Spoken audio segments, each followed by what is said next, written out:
নতুন একটা ভিডিও নিয়ে এসেছি। এই যে আমরা রোদে বসে আছি সবাই, ও যে রোদ দেখা যাচ্ছে, রোদে বসে বসে পান্তা ভাত খাচ্ছি।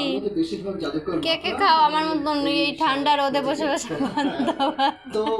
সব আছে, মাংস, তারপরে খাসির মাংস, রুটি, সব কিছু আছে, কিন্তু সব কিছু ধুয়ে লাউ ভাজা সব আছে। দেখো মাসিও খাচ্ছে, আর আমি মাসি না, হচ্ছে আন্নু, দেখো আন্নু খাচ্ছে, আর আমি খাচ্ছি পান্তা ভাত। আরও আছে এই হাঁড়ির মধ্যে, যদি খাও তো কমেন্ট করে আমাকে জানিও। দাঁড়াও খেয়ে দেখি কেমন টেস্ট।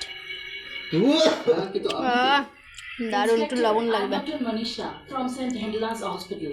আপনার কাজ শেষ হয়ে গেলে আমাদের কাজ শুরু করা যাক। ওয়ার্ড বয়স চলে এসো। ভাত খাবো না, ভাত কটা ফেলে দিয়ে ঝোলটা খাবো, ওটাই তো টেস্ট।